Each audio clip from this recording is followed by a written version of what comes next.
പ്രിയപ്പെട്ടവരെ, നമുക്ക് ഇനി ഈ ദിവസം നിങ്ങൾക്ക് നൽകാനുള്ള ഏറ്റവും പ്രധാനപ്പെട്ട വാർത്തയുടെ സമയത്തിലേക്ക് പോവുകയാണ്, ദ ബിഗ്ഗസ്റ്റിലേക്ക്. അപ്പോൾ ഇന്നത്തെ ഏറ്റവും പ്രധാനപ്പെട്ട വാർത്ത എന്തെന്ന് ചോദിച്ചാൽ, ഈ രക്തദാനത്തിനുള്ള അപേക്ഷാ ഫോമിൽ വിവാദ പരാമർശവുമായി സംസ്ഥാനത്തെ സർക്കാർ മെഡിക്കൽ കോളേജുകൾ. സ്വവർഗ ലൈംഗികത അപകടകരമായ ശീലമാണെന്നാണ് ഫോമുകളിൽ രേഖപ്പെടുത്തിയിരിക്കുന്നത്. കാണാം news Malayalam the biggest.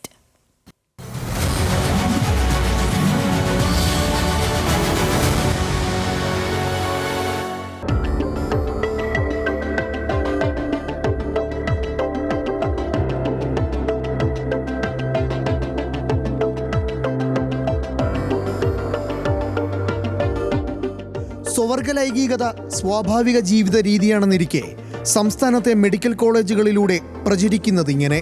Thiruvananthapuram, Kollam, Pathanamthitta, Alappuzha, Ernakulam, Thrissur, Malappuram, Wayanad, Kannur, Kasaragod medical കോളേജുകൾ ഈ ലിസ്റ്റിൽ ഉൾപ്പെടുന്നു.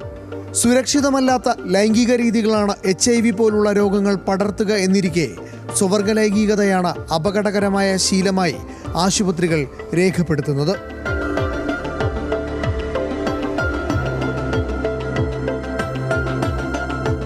നമ്മളൊരു ഹെട്രോസെക്ഷുവാലിറ്റി പറയുന്ന പോലെ ഒരു ബൈസെക്ഷുവാലിറ്റി പറയുന്നത് പോലെ തന്നെ ആണ് ഒരു ഹോമോസെക്ഷുവാലിറ്റി എന്ന് പറയുന്നത്. അതൊരിക്കലും ഒരു അപകടകരമായ ഒരു ശീലങ്ങൾ എന്നുള്ള രീതിയിൽ അതിനെ ഒരിക്കലും പറയാൻ പറ്റില്ല. ക്ലിയറായിട്ട് പറയുകയാണെങ്കിൽ അത് ഓറിയൻറ്റേഷൻ മാത്രമാണ്. ഇതിൽ ഈ അൺപ്രൊട്ടക്റ്റഡ് സെക്സ് എന്നുള്ളത് അത് ഹോമോസെക്ഷൽ ആണെങ്കിലും ഹെട്രോസെക്ഷൽ ആണെങ്കിലും ബൈസെക്ഷുവാലിറ്റിയിലാണെങ്കിലും അൺപ്രൊട്ടക്റ്റഡ് സെക്സിനുള്ള ഡേഞ്ചർ എല്ലായിടത്തും ഒരുപോലെ തന്നെയാണ്. Protected sex is always safe, അത്ര മാത്രമുള്ള. അതിൻ്റെ അപ്പുറത്തേക്ക് അതിനെ ശീലങ്ങളെന്ന് ഒരിക്കലും ഡിഫൈൻ ചെയ്യാൻ നമുക്ക് പറ്റില്ല.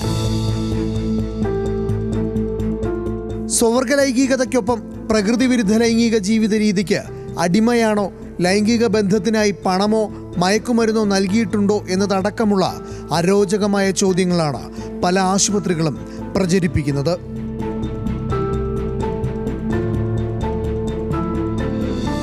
സർക്കാർ സംവിധാനങ്ങൾ വഴി ക്യൂർ സമൂഹത്തിനെതിരെ തെറ്റായ പ്രചരണമാണ് നടത്തുന്നത്. സംസ്ഥാനത്തെ ആരോഗ്യമേഖലയുടെ യശസ് ഉയർത്തിക്കാട്ടുന്ന മെഡിക്കൽ കോളേജുകളിലൂടെ ഇത്തരം പ്രചരണങ്ങൾ ഉണ്ടാകുന്നതാണ് അപകടകരം. തിരുവനന്തപുരത്ത് നിന്നും ഹാൻസ് ജോൺ, ന്യൂസ് മലയാളം.